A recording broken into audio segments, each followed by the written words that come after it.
Ko'pchilik aka-ukalarimiz 150 talik Pradodan keyin qumsab alternativa topa olishmayapti edi. Mana alternativa oldinroq ham reklama qilgan edim. Toyota Fortuner 4 motorligi bor, 2.7 atmosferli motorligimiz bor. Eng ishonchli motorlardan bu Pradoni motori turibdi, Pradoni Ramas turibdi.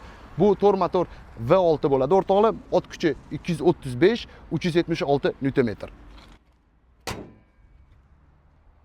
6 pog'onali avtomat korobka bo'ladi. Buni 0 dan 100 ga qo'zg'alishi bu 2 tonna 100 kilo bo'ladi. Og'irligi bor yo'g'i 9-9,5 sekund bo'ladi. Benzin rasxodi ko'pchiligiga qiziq.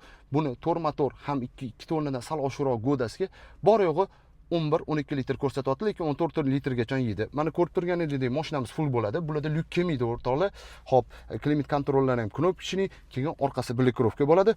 Ta'kidlaganimdek, 150 talik Pradoga alternativa qidirayotgan aka-ukalarimiz uchun maxsus 7 o'rindiqli bo'ladi. Rama Pradoniki bo'ladi, motor Pradoniki bo'ladi, korobka Pradoniki bo'ladi. Bemalol aloqaga chiqasizlar. 2.7 atmosferli motorimiz bor, keyin 4 motor. Pradoni qumsagan ko'ngillar uchun maxsus. Qadrdonlar, yana ta'kidlaganimdek, 2.7 4 motorlilarni shu video ostida to'liq ma'lumotlarni yozib qoldiraman.